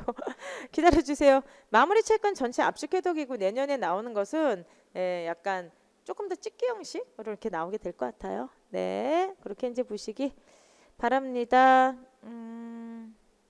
자, 그 다음에 시작한 지 얼마 안 된 초시생은 내년 4월은 안 되겠죠. 모르지. 될 수도 있고 안 될 수도 있지. 근데 제가 누차 얘기하는데 여러분들 날로 먹으라면 안 됩니다. 인생이. 내가 지금 만약에 지금 10월인데 10월에 시작했어. 공부 한 톨도 안 했어. 그리고 내년 4월에 날로 공부하면 평생 지금 이 무슨 이 정말 약육강식의 이런 자본주의 사회에서 60세 이상의 정년 보장된 유일한 직책을 가지려고 하면서 5개월 공부해서 날로 먹고 되려고 한다. 이거는 그런 능력이 되는 사람들이 있어요. 그 사람 외에는 바라면 아니 되옵니다. 그렇기 때문에 여러분들한테 제가 말씀드리고 싶은 거는 뭐냐면은 지금 만약에 지금 시작하셨어. 지금 막 근데 자기가 내년 4월에 합격할 수 있냐 없냐를 보기 위해서는 뭐 보라 그랬지 여러분들? 자기 영어 점수 보면 딱 압니다. 영어 점수 뛰어나신 분들은 지금부터 빨리 압축으로 들어가세요. 그러면 됩니다. 근데 영어 점수가 개판이잖아요. 그러면은 안 됩니다. 평점이 안 맞아. 제일 중요한 게 초보생 여러분들 제일 중요한 게 평점이에요. 평점. 전 국어 강사지만은 국어 과목을 100점 맞고 영어가 꽈락이면 떨어지는데 무슨 이 합격을 논합니까? 그게 안 되거든요. 근데 평점인데 왜 평점이 기준이 영어가 돼야 되냐? 이거 갑자기 영어 강의가 돼버리네. 이게 이제 왜 그러냐면은 아니야 필기노트 아니야 필기노트 좀 달라요. 필기노트는 비슷한 점도 있겠네. 근데 아니에요. 제목도 이름도 달라요. 그래서 어쨌든 이처럼 다시 이렇게 보게 되면은 영어가 이게 왜 중요하냐. 이거 또 다시는 영어 전도사가 되는데 이게 이제 뭐냐면은 이 영어라고 하는 것은 단기간 점수가 안 올라요. 근데 예를 들어서 문법, 국어 같은 경우는 단기간 점수 오릅니까? 오를 수 있습니다. 어떤 학생? 독해 실력이 된 학생들은 단기간 올라. 왜? 이분들은 문법만 무지하게 하고 문학 이론만 딱 잡아주잖아. 고점만 하면 점수가 확 올라요. 100점은 힘들지. 한자가 있으니까. 근데 고득점이 가능하거든요. 근데 영어는 단기간 절대로 고득점이 안 됩니다. 그렇기 때문에 영어 점수가 모든 합격의 기간을 잡아주는 거예요. 그래서 제가 이제 항상 여러분들한테 질문하는 게 있습니다. 뭐냐면은 합격을 결정하는 게 뭐냐 이렇게 얘기를 해요. 합격을 결정하는 게 뭐야? 합격을 결정하는 게. 그랬더니 어떤 분이 국어래. 아니야. 그게 아니라 합격을 결정하는 것은 당락을 결정하는 것은 자기가 못하는 과목이에요. 근데 합격의 기간을 결정하는 게 뭐냐? 이렇게 묻잖아요. 그럼 또 국어래. 제가 국어 선생님이니까. 아니에요. 합격의 기간을 결정하는 건 100% 영어입니다. 딴 과목은 단기간에 올릴 수가 있어. 근데 영어는 초단기간에 절대 이거 점수가 안 올라가요. 외국어이기 때문에. 그래서 영어 점수가 기준이 돼야 돼. 그래서 지금 아까 그 학생이 본인이 지금 시작했는데 내년 4월에 합격할 수 있냐 없냐 이걸 물어보셨죠? 아주 현실적으로 얘기해 드릴게요. 제가 지금 사탕발림처럼 뭐 모두 다 할 수 있어요. 이런 얘기하는 거 여러분들 인생에 도움이 안 되잖아요. 그렇죠? 현실적으로 얘기해 드리면은 내년 4, 5월 안에 국어 좀 합격할 수 있느냐? 국어를 잘하면 합격할 수 있습니까? 모릅니다. 뭐가 기준돼야 되냐? 영어가 기준돼야 됩니다. 영어 점수가 높으신 분들은요. 지금 빨리 막 압축하고 미친 듯이 공부하세요. 그러면은 됩니다. 근데 영어 점수가 바닥인 분들은 이분들이 영어만 해도 내년 4월까지 점수가 올라가기 힘든데 딴 과목 5과목을 동시에 하면서 가야 되잖아요. 그러면은 사실은 현실적인 생각을 하셔야 돼요. 기간을 다시 잡으셔야 돼요. 이 얘기를 보통 학원에서 안 해줘요. 그렇죠. 해주기가 힘들지. 왜냐면 공부하겠다는 온 학생한테 영어 점수 깔아. 너 내년에 어떻게 힘들 수 있다. 이런 얘기를 어떻게 합니까? 근데 여러분들이 진짜 초보생이시고 어떻게 보면 저에 대한 신뢰가 있으면 제 말을 믿으셔야 돼요. 왜 그러냐면은 저 같은 경우는 국어 선생이잖아요. 근데 국어 선생이 합격의 기간을 결정하는 건 국어가 아니라 영어라고 하면 제 말이 맞는 거예요. 제가 영어 선생인데 이런 얘기하면 좀 그렇잖아. 그렇죠? 그렇기 때문에 제가 저희 종합반 그 학생분들 계세요. 종합반 완전히 그 삐약삐약 처음 하시는 그런 분들 처음 하시는 분들 OT 가서 제가 20분 동안 거의 얘기한 게 이거예요. 영어 공부하라고 그래. 영어 공부. 영어 공부가 실력이 안 되신 분들은 일단 영어에 집중하면서 다른 걸 맞춰야지 딴 것만 해서는 절대 안 된다. 근데 이제 많은 분들이 뭐라고 생각하냐. 영어를 하기 싫어해. 그래서 영어 점수가 잘 안 오르거든요. 그러니까 영어를 쭉 공부하다가 점수가 잘 안 올라. 그럼 어떻게 하냐. 딴 거를 만점을 받아서 이걸 채워야지 생각을 해요. 가능한 전략이긴 해요. 왜냐하면 딴 거를 거의 만점을 받고 영어 점수가 바닥이야. 근데 꽈락만 면에서 합격해야지. 이건 두 가지가 만족이 되면 가능이 됩니다. 첫 번째, 그의 시험이 어려워야 돼요. 아니면 딴 학생들 공부를 못해야 돼. 그러니까 점수 직렬이 낮은 어떤 직렬이거나 아니면은 그의 시험이 어려우면 이게 가능한 직렬이야. 가능한 방식이야. 그리고 두 번째 이제 뭐냐면은 만약에 딴 거를 내가 만약에 굉장히 잘 보고 두 번째 영어를 내가 죽서라도 합격하겠다. 그러면 두 번째 뭐가 가능하냐? 기간을 오래 잡으면 가능해요. 이게. 자, 무슨 말이냐면은 국어를 갖다가 90점 맞기는 가능한데 국어를 100점으로 올라가기 위해서는 한자까지 다 해야 되거든요. 시간이 엄청나게 걸려요. 그러니까 잘 생각을 해보세요. 영어를 포기하는 순간 첫 번째는 시험이 어려워지거나 딴 학생들 죽쓰기를 바라든지 아니면 내가 딴 과목을 만점 받기 위해서 어마어마한 시간을 쏟아야 돼. 그 시간에 영어 하겠다. 아시겠죠? 무슨 말인지. 그렇기 때문에 영어를 포기하면 결과적으로 합격의 기간이 늘어난다는 제 말을 꼭 명심하셔야 됩니다. 그래서 결론적으로 말씀드립니다. 내년 4, 5월에 여러분들이 합격하기를 좀 바라는 사람이야. 그렇지만은 좋은 얘기만 하면은 안 되죠. 그건 현실적인 얘기잖아요. 그렇죠? 그러니까 본인의 영어 점수 까세요. 영어 점수 딱 보시고 영어가 괜찮다 그러면 빨리 잡아. 근데 만약에 영어 점수가 꽈락이거나 40이거나 이러면은 현실적으로 영어와 함께 밸런스 평점을 맞춰가는 전략을 취해야지 지금 솔직히 뭐 국어 모의고사도 그럴 필요 없습니다. 필요 없습니다. 일단은 기본도 이론부터 튼튼하게 그리고 영어도 이론부터 지금부터 해서 좀 또 투자를 해서 평점을 맞춰주는 게 제일 중요한 겁니다. 아시겠죠? 죄송해요. 제가 이게 국어 강사인데 영어 공부 저희가 됐어요. 이게 초시생 학습 전략법이니까 현실적인 얘기 해드리는 거예요. 그렇죠? 예. 자, 그랬더니 영어 공법 강의 중 제가 항상 얘기하는 겁니다. 초시생 기준 두 과목부터 공부할 생각인데 영어 국어를 하는 게 효율적일까? 영어 한국사로 하는 게 좋을까요? 영어 국어 하셔야죠. 어디서 한국사야? 제가 지금 영어 하라 그랬지 한국사 하라 그랬습니까? 영어 하세요. 그리고 국어 하세요. 무슨 한국사야? 한국사는 하셔야죠. 그렇죠? 해야 되죠. 당연히 해야 되는데 어쨌든 문법을 1회 독하고 올해 지방직 문제 풀었는데 65점 나왔다. 굉장히 생각하세요. 문법 안 했으면 40점 나왔겠지. 그리고 이제 두 번째, 제일 이제 중요한 게 이건데 본인이 지금 맨날 이제 와서 이제 하시는 게 선생님 저 국어가 이번에 60점 나왔는데요. 어떻게 해야 돼요? 근데 60점이 중요한 게 아니라 본인이 뭘 틀렸는지가 중요한 거지. 뭘 틀렸어? 정확하게 분석해. 대충 두루뭉술하게 하지 마세요. 예를 들어서 문법을 틀렸다. 이론 자체를 틀렸는지 암기가 안 된지를 보셔야 돼요. 내가 문제 자체를 이해를 못했어랑 암기가 안 돼 틀렸다는 다른 거예요. 이론 자체를 만약에 몰라서 풀었다면 공부 좀 더 하세요. 근데 이분들은 처음부터 다시 공부를 해야 되는데 암기가 틀렸다 하신 분들은요. 암기만 열심히 하시면 되는 거 아니에요. 이게 다른 거예요. 이분들 완전 초짜고요. 이분들은 지금 어떻게 해야 돼? 좀 더 집중해서 암기를 하면 되는 겁니다. 그래서 독해도 마찬가지야. 독해도 지문이 길어서 틀렸냐, 지문이 어려서 틀렸냐, 문제 유형을 몰라 틀렸냐, 이게 중요한 거지. 문학도 마찬가지지. 자, 아까 얘기했던 것처럼 고전 같은 경우는 수업 시간 통해서 충분히 잡을 수 있다 그랬죠? 근데 고전을 틀렸다고 하는 거 공부 안 한 거지. 현대문학 틀렸다고 하는 것은 독해력이 약하고 분석력이 없는 거잖아요.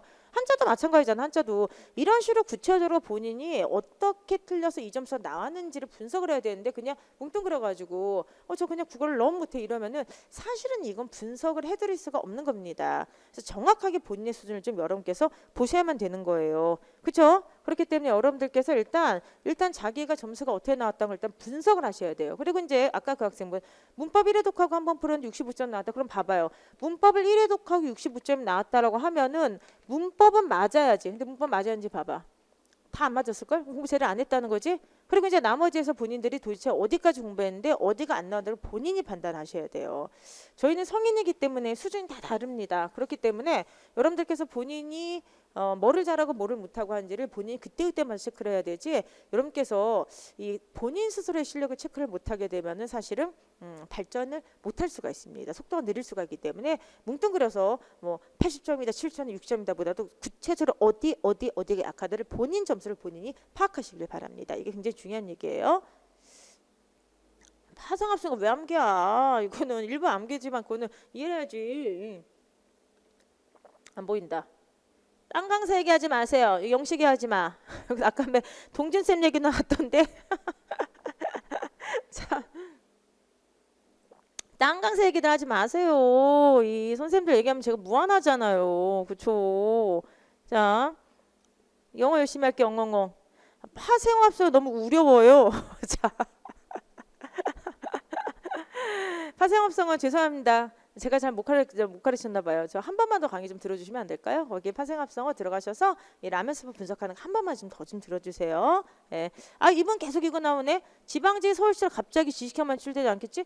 글쎄 아까 교행직이랑 뭐 이렇게 합쳐진 그건 아무도 예측을 못합니다. 그래서 저도 한 번에 대답하기가 되게 사실은 이 부담이 되는 거예요. 근데 설마 지방직이 서울시랑 합쳐질 때 서울시처럼 될까? 그쪽으로 올해까지는 각각 낸다고 알고 있는데 지금 신문에 그렇게 났잖아요. 그렇죠? 그러니까 날짜만 같이 올해까지는 같이 내. 내년에부터는 모른다고 했고. 그렇죠? 그렇기 때문에 어쨌든 간에 사회시험 보면 한자를 좀 알아야 되는데 그럴 때는 오람기에 되나? 그렇지는 않아요. 그냥 틀린 거 만기하세요. 뭐 오람기까지 합니까? 그렇게 할 필요 없고. 아 교행 출장이 또 나왔다 이분. 지방도 글쎄요. 이건 정말 모르는 것 같아. 복불 보는 것 같아요. 근데 이미 지방직하고요. 여러분들 그 교행이 완전 문제가 다르지 않아요. 뭐가 다르냐? 문학만 다릅니다. 문학이 교행이 좀 길게 나옵니다. 그거에는 문제 유형이 이미 같기 때문에 그렇게 걱정 안 하셔도 됩니다. 그렇죠? 그 다음에 이거 너무 미안한데 영어는 그래도 재미있는데 국어가 너무 고통스러운데 재미있게 공부한 비법이 있을까요? 예, 국어 선생님 저를 좀 좋아하도록 해주세요. 그럼 조금 재밌어지지 않을까요? 자, 예. 문학 강의는 다른 쌤들도 잘 하실 거예요. 그러니까 본인이 어디가 정확히 안 되는지를 보세요. 그러니까 뭉뚱그리면 안 된다니까. 예를 들어서 뭐 문학 강의를 들었는데 이해가 전혀 안 돼요. 어디가 이해가 안 되는데 시야, 소설이야, 이론이야? 그러면은 일단 제 파트 이론 짧으니까 그 이론부터 먼저 들으시고 그 다음에 예전에 다른 선생님한테 들었던 걸로 복습하세요. 강의를 무조건 다 들을 필요 없습니다. 그리고 공대하는 선생님들 다 좋은 선생님들이기 때문에 이렇게 뭐 그렇게 할 필요 없습니다. 그러니까 어떻게 보면 자기한테 더 맞는 게 있으니까 거기서만 좀 더 보충을 하시면 좋을 것 같아요. 그렇죠? 2018년 기본서는 보세요. 보셔도 되고 이제 추록본만 조금 더 이렇게 보시면 됩니다. 한자 서원은 포기하지 말고요. 당장 어차피 자 이번에 질문이 뭐냐 이거예요. 출시생이고 할 게 너무 많은데 한자 포기하고 가도 될까요? 이번은 뭐냐면 자기는 이미 포기를 한 거야. 근데 나한테 위안을 받고 싶은 거예요. 이미 포기했는데 선생님 위로해 주세요. 그거죠? 딴 것부터 열심히 하세요. 어쩔 수 없죠. 대신 한자 서원은 외우세요. 알겠죠? 기본서 추록이 좀 많긴 한데 이거는 여러분들 너무 이렇게 스트레스 받지 마시고 좀 긍정적으로 봐주셨으면 좋겠어요. 저희가 사실 그냥 내려면 매년 똑같이 낼 수 있지 뭐가 그렇게 크게 바뀐다고. 근데 매년마다 자료 조사해가지고 업데이트 하는 거예요. 기본서 준비만 거의 3달 이상은 저희가 시간을 쏟거든요. 그러니까 좋게 봐주시면 그만큼 책이 그만큼 모든 시험을 다 저희가 준비를 할 수 있도록 노력을 한다는 겁니다. 그래서 조금 그건 양해를 해주시고 좋게 생각해 주시면 감사하겠어요. 그렇죠? 마음은 그러니까 늦게 하겠는데 1회도 완강하고 그 다음에 기출하세요. 기출에도 압박감 그렇게 가질 필요 없습니다. 이게 이론이 튼튼하면 여러분들 문제는 많이 풀릴 수밖에 없어요. 그러니까 너무 그렇게 걱정하지 않으셔도 됩니다. 아시겠죠 여러분들? 그렇게 보시기 바랍니다. 문법 한자 비문학 강의 중에서 선생님 어떤 강의 하실 때 가장 재밌으세요? 솔직히 얘기해도 돼요? 솔직히 얘기해도 돼요? 문법 한지 비문학 강의에서 뭐가 제일 재밌냐고? 솔직히 얘기해도 돼요? 예, 비문학. 자, 자, 너무 솔직하게 얘기했나? 아니, 문법이요. 문법이 중요하니까. 예. 자, 자, 어쨌든 간에 합격하면 저 보러 오세요. 당연히. 그죠? 예. 자, 그러면 이제 제가 이제 아이고고 그 이제 뭐가 의외야. 예, 제가 그러니까 문법 때문에 저한테 도움을 많이 받으시고 그러셨던 분들은 제가 문법 강의를 많이 하고 또 문법을 이런 말 스스로 자아자찬해서 죄송한데 잘하잖아요, 사실. 아하하하하하. 에, 하하하. 아, 그러니까 그렇지. 근데 문법은 이제 이론이. 아이고 나 이렇게 욕 먹는 거 아니야? 그런데 뭐 재밌지. 왜냐하면은 거기에 나오는 암기법이나 이런 바닷속 이런 다 제가 만든 거예요. 이거 이제 막 어떤 분들이 어디서 가져왔냐 그러는데 키를 주게 되었어. 내가 하는 그거는 고등학교 선생님께서 만드신 걸 제가 들어서 하는 거고 그건 다 밝히지 않는 출처를. 근데 그게 뭐죠? 그 뭐죠? 뭐 바닷속에 이런 거 다 만든 거예요. 근데 제가 왜 만들었겠어요? 옛날에 국문학과에서 그거 외워야 되는데 너무 하기 싫잖아. 나도 이제 내 나름대로 이제 통바꾸려서 막 만들고 이제 하면서 했던 거죠. 근데 그게 지금 도움이 되는 거죠. 근데 문법 강의가 워낙에 중요하고 학생분들 점수를 확실하게 올려주니까 많이 하니까 저도 재밌는데 개인적으로 제일 좋아하는 강의는 사실은 비문학이 시간만 있으면 제대로 좀 더 하고 싶죠. 근데 비문학은 얘기했던 것처럼 강의 수가 늘린다고 해서 도움이 되는 게 아니거든요. 근데 어쨌든 책을 많이 읽고 이렇게 하면 좋으니까 재밌어요. 재밌고 그리고 약간 빠졌는데 그리고 개인적으로 이제 비문학 말고 제일 좋아하는 강의는 제일 좋은 건 사실 문학이에요. 당연하지 않겠습니까? 그렇죠? 그 현대문학사 강의 들어보셨어요? 잡담인데 현대문학사 강의를 제가 보통 이제 그 며칠 동안 그 자료 준비하고 다시 읽어보고 막 이러잖아요. 근데 현대문학사를 갖다 준비를 하시면서 이 준비를 하면서 이제 한국 현대문학 백년사의 주요 작가들을 다시 한번 쭉 훑어봐요. 중요한 거 빠진 게 있나 없나 이런 걸 쭉 보는 연대표 보고 하는데 현대문학사 강의를 준비해서 가슴이 뛰어요. 진짜로. 너무 재밌어. 그래서 현대문학사가 많이 나오면은 정말 더 재밌게 잘할 수 있는데 근데 현대문학사가 서울시 분이 안 나와. 서울시랑 그쪽 분이 안 나오잖아요. 근데 저는 문학을 워낙에 좋아해요. 그래서 문학을 워낙에 좋아하기 때문에 그래서 그리고 이제 현대문학사 강의를 내년부터 만약에 현대문학사 안 나온다고 하더라도 그냥 특강처럼 짧게 더 할 생각이 있어요. 제가 이제 그렇거든요. 한국 현대문학을 배우면서 왜 이 문학 작품이 훌륭한지를 모르고 배운 학생들을 너무나도 많이 봤어요. 왜 이 작가가 대작가고 왜 한국 현대문학이 이런 의미가 있는가를 한 번도 학생 생각을 안 해본 거예요. 학생분들께서 왜 계속 외우기 바빴으니까. 근데 그분들한테 어떻게 보면 이 사회를 변화시키는 어떻게 보면 인간을 이야기하는 이 텍스트의 중요성을 좀 알게 하고 싶었어요. 그래서 현대문학사는 단순한 수업용이 아니라 사실 이 궁극적으로는 그냥 별것 아닌 조금 인문학적 소양을 좀 올려줬으면 좋겠다 이런 느낌으로 기획을 한 강의예요. 그래서 노량진에서 제가 알고 있기는 제가 현대문학사 강의를 처음으로 한 걸로 알고 있거든요. 근데 제일 재미있어요. 지금도 강의할 때 문학 강의가 워낙에 재밌으니까 그렇습니다. 예. 자 어쨌든 뭐 이선재 풀스톱 나왔다. 자 이제 정리를 해야 되겠다. 그러면은요.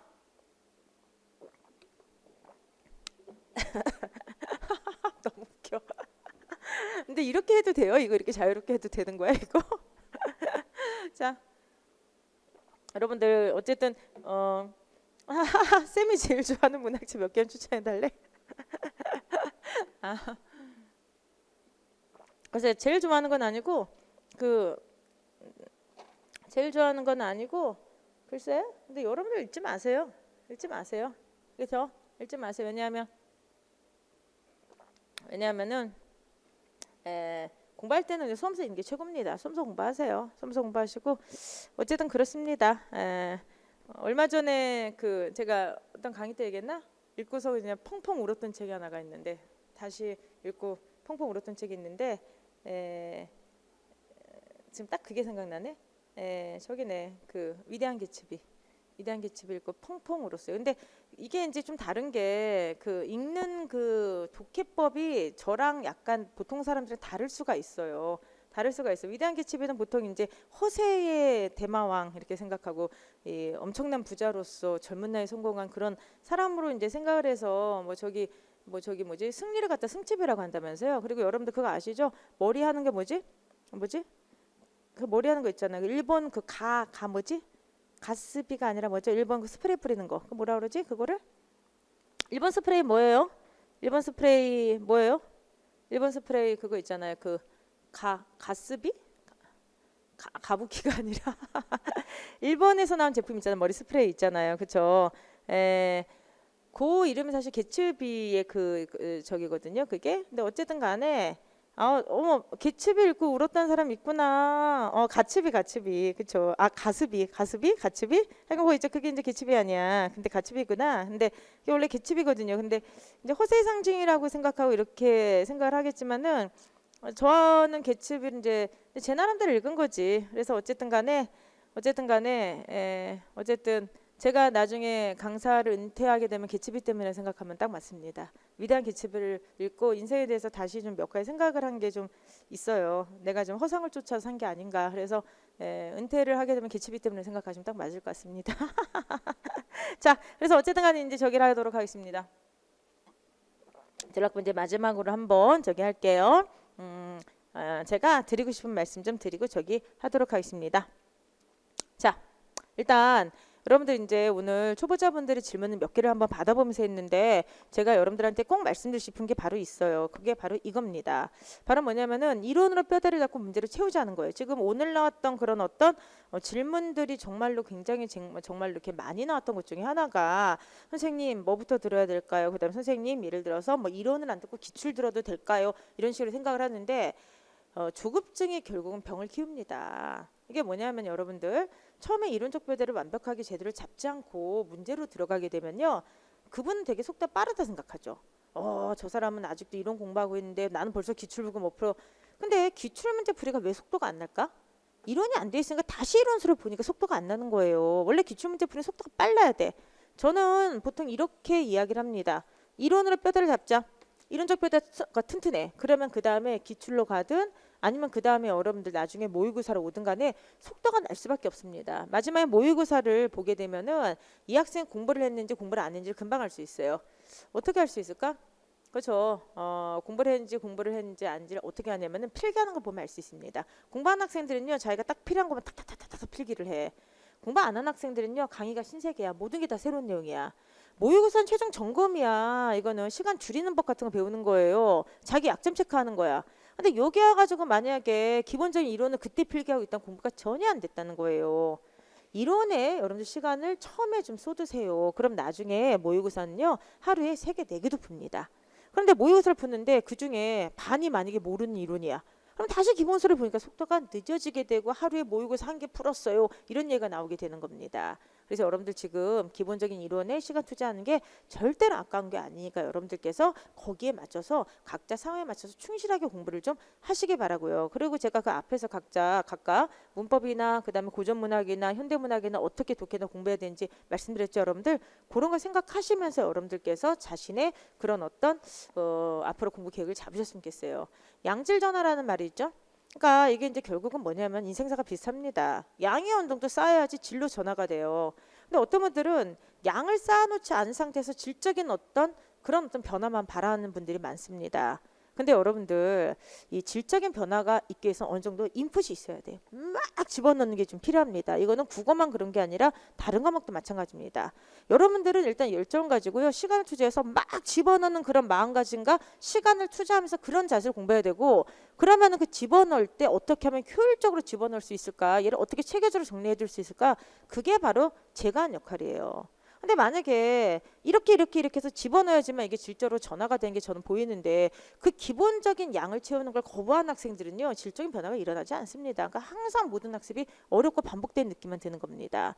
초보자분들은 절대 이걸 잊지 마시고요. 처음에는 어떻게 한다? 질적으로 변하지 하기 전에 마구마구 어느 정도까지 양을 좀 집어넣으세요. 집어넣는데 어떤 걸 집어넣어야 되고 어떻게 체계적으로 이걸 갖다가 해야 되는지를 제가 알려드리고요. 무식하게 양으로 하는 게 아니죠. 필요한 것들만 싹싹싹 집어서 빠르게 빠르게 질적인 변화가 올 수 있도록 제가 도와드리도록 하겠습니다. 그리고 이제 이거는 그냥 넘어갈게요. 이런 거는요. 예, 넘어가고요. 아니 이게 왜 이렇게 길게 나왔는가? 이건 아닙니다. 좀 이제 길게 나왔는데 이게 아닌데 요거죠? 그리고 이제 제가 이제 오늘 한번 여러분들한테 이제 마지막으로 이제 드리고 싶은 말이 항상 이거예요. 이 성실성이거든요. 그래서 제가 기본 강의 단가 끝날 때도 이제 드리는 말씀 있죠. 그 진정성보다 위에 있는 게 성실성이다. 그래서 오늘 이제 강의를 되게 이제 어떻게 보면 수험 상담소라 해서 좀 이렇게 가볍게 준비를 하라고 그래서 저는 원래 이런 강의는 다 일일이 다 PPT 떠와가지고 준비해가지고 약간 강의식으로 하는데 오늘 그냥 정말 어떻게 보면 편하게 했어요. 그래서 제가 좀 보여드릴 게 있어요. 오늘 그래서 이걸 좀 가져왔는데 요거가 보이세요? 여기다 이렇게 둘까요? 네. 아니 확대하지 마세요. 창피합니다. 그 다음에 이게 이제 1권, 2권이 이렇게 된 책이고요. 그 다음에 이게 이제 뭐냐면은 이게 또 이 책이에요. 이 책이에요. 짜잔, 이 책이 뭘까요? 이 책이 뭘까요? 그렇죠. 이게 제가 만든 첫 번째 책이에요. 첫 번째 책. 자, 사실 보면 이게 10년이 더 된 모습인데요. 제가 지금보다 이렇게 살이 좀 많이 쪄 있어서 그래서 이제 저보고 이제 보통 이제 많은 분들이 도대체 어떤 기술을 부렸길래 이렇게 되냐. 이거 화장빨이에요. 화장빨입니다. 화장을 벗으면 뭐 똑같습니다. 그래서 못 알아봅니다. 그리고 이제 또 하나는 저기죠. 그때 약간 제가 좀 살이 쪄가지고 어쨌든 이게 제가 10년 전에 완전 이게 제목이 그때 이름이 손바닥 국어였거든요. 그래서 장명하는 게 그래서 되게 중요합니다. 그러니까 왜 중요하냐? 장명이 이게 바닥을 쳤던 책이에요. 그래가지고 장명이 되게 중요하다라고 얘기를 하게 되는데 맞아요. 지금도 책에 손바닥 정리가 있죠. 저기서 이제 나오게 된 겁니다. 그리고 이제 이게 2007년도인가 책이고 8년도인가 그리고 이게 이제 2009년도 책이 두 번째 그 나왔던 책이에요. 근데 제가 이제 왜 이걸 보여드리냐 하면은 제가 이제 양질전에서 말씀드렸잖아요. 이게 이제 제가 처음에 이제 강의할 때 준비를 했던 이게 책이고 그 다음에 이게 이제 제가 그 다음에 나왔던 책이에요. 이렇게 보시면 이렇게 쭉 이렇게 뭐 강의 준비했던 거 이렇게 다 있어요. 제가 이제 이 책을 제 책상 옆에다 항상 둬요. 이게 왜 그러냐면은 저한테는 남들이 뭐라 그래도 어떻게 보면 굉장히 눈물겨운 책이거든요. 그 당시에는 사실은 저를 도와줄 어떻게 보면 조교분들도 없었고 완전 초보 강사니까 그렇죠. 연구지는 저희가 지금 연구소가 상당히 큰데 그 당시에는 연구소도 전혀 없었어요. 그래서 정말 그 자료조사부터 하면서 막 어떻게 보면은 정말 수작업을 이렇게 했던 기억이 지금도 납니다. 그런데 결과적으로 처음에는 이 책을 만들 때까지는 시간이 굉장히 많이 걸렸어요. 근데 지금 보면은 사실 이 약간 질도 떨어지고 막 이렇죠. 근데 이 책을 만들 때까지 시간이 정말 진짜 많이 걸렸어요. 처음에는 6개월 정도 만들 수 있겠다 생각했더니 6개월 택도 없어. 1년 더 이래서 이제 겨우겨우 어떻게든 매듭을 딱 지어놓은 겁니다. 사실 되게 부족한 게 많은데 출판사가 이제 워낙에 빨리 내라 해가지고 그냥 막 해가지고 저걸 갖다가 딱 이렇게 이제 만들어내게 된 겁니다. 근데 너무 마음에 안 드는 거예요. 근데 이 책을 딱 너무 마음에 안 들었는데 딱 내게 됐잖아요. 그 다음부터 이 책은 내는 속도가 엄청 빨라진 거야. 그리고 이 책 다음부터 제가 매년마다 개정을 해서 지금의 선제국어가 된 겁니다. 제가 이 얘기를 이제 왜 드릴까요? 왜 드리냐면 여러분들 처음에 첫 번째 1회독 제대로 한번 공부를 하기가 그렇게 힘들다는 겁니다. 그리고 이제 첫 번째 나왔던 모든 결과는 마음에 들지가 않습니다. 근데 제일 중요한 거는 그쵸, 매듭을 짓는 거야. 내가 만약에 만약에 나 아직 책이 완전하게 준비가 안 됐습니다 해가지고 책을 계속해서 안 냈으면 아마 지금까지 책을 못 썼을 거예요. 만약에 저 책이 내가 완벽함을 추구하면서 했으면은 정말 아직은 전 책만 쓰고 있었을 거예요. 근데 완벽하지 않더라도 일단 매듭을 지은 겁니다. 그래서 약간 부끄럽지만 세상에 딱 내놨어요. 더군다나 왜 사진을 넣냐고, 내 얼굴 전면 사진 왜 넣냐고, 그렇죠? 딱 저 사진을 딱 넣고 나서 제 책을 딱 냈는데 성과는 초라하지만 하나의 매듭을 지은 거잖아요. 한번 이렇게 일에 매듭을 짓고 나니까 그 다음부터 속도가 나는 겁니다. 왜 그러냐면은 처음에 만들었던 때까지가 사실 힘들었던 거지 이미 그게 이만큼 쌓여 있었던 거예요. 저는 이제 그쵸, 여러분들한테 초보자분들한테 이 말씀을 드리고 싶어요. 처음에 1회독이 진짜 힘들고요. 제대로 된 1회독 하는 게 정말 힘듭니다. 근데 내가 만약에 이 책을 대충 내겠다고 가제본을 냈으면 어땠을까? 계속 가제본이었을 거예요. 근데 처음에 책을 제대로 내겠다고 물론 내 성에는 안 차지만 죽어라고 준비해서 책을 딱 냈기 때문에 그 다음에 그쵸 업그레이드가 좀 더 쉬워지고 지금의 선제국어라고 하는 그래도 많이 발전된 책이 전 있었다고 생각을 합니다. 여러분들 똑같다고 생각을 해요. 중간중간에 뽑아먹다시피 1위들 하신 분들도 있고 중간중간에 어느 정도 공부하다가 아 그만두고 빨리 나 가야지 너무 조급해 하면서 다른 책으로 옮겨 타서 뭐 아직 이론이 끝나지도 않는 바로 기출 아직 이론 끝나면 바로 모의고사 자꾸만 책을 옮겨 타신 분들이 있어요. 이분들은 뭐냐면 매듭을 다 안 줘놓은 것입니다. 그럼 매듭을 안 준 상태에서는 질적인 발전을 절대로 할 수가 없어요. 여러분들한테 제가 오늘 이 저희 오래된 책, 제 책상 옆에 항상 있는 저 책을 가지고 온 이유는 처음 힘들다는 겁니다. 어떤 공부나 어떤 일이든 매듭을 지는 게 중요해요. 그럼 이제 초생분들이시니까 원래 제 계획이 있을 거 아니겠습니까? 그 계획에 따라서 첫 번째 매듭을 끝까지 한번 지어 놓으시기 바랍니다. 그러면은 본인들은 몰라. 본인들은 아 너무 부족하고 이거 별거 아니고 뭐 아 내가 뭐 왜 이렇게 점수 안 나와 이렇겠지만은 그 안에 내공이 엄청나게 쌓인 거예요. 그래서 그 다음에 2회독, 3회독부터 문제풀이부터는 엄청난 질적 비약이 이루어질 거라 저는 생각을 합니다. 여러분들, 주의생 여러분들 절대로 포기하지 마시고 결과적으로는 전략적으로 공부하는 사람만이 합격할 수 있는데 전략의 가장 기본적인 틀은요. 여러분들 그쵸. 기본을 갖추라고 하는 겁니다. 그래서 그 기본을 갖추시면서 열심히 준비하셨으면 좋겠습니다. 오늘은 저희가 초시생 상담소를 만났지만 다음에는 이제 열심히 하셔서 합격자 그쵸 여러분들 그 뒤풀이 자리 이런 데서 만나 뵀으면 좋겠습니다. 빨리 그날이 오기를 바라겠습니다. 자 그러면 오늘은 여기까지 한번 해보도록 할게요. 감사합니다.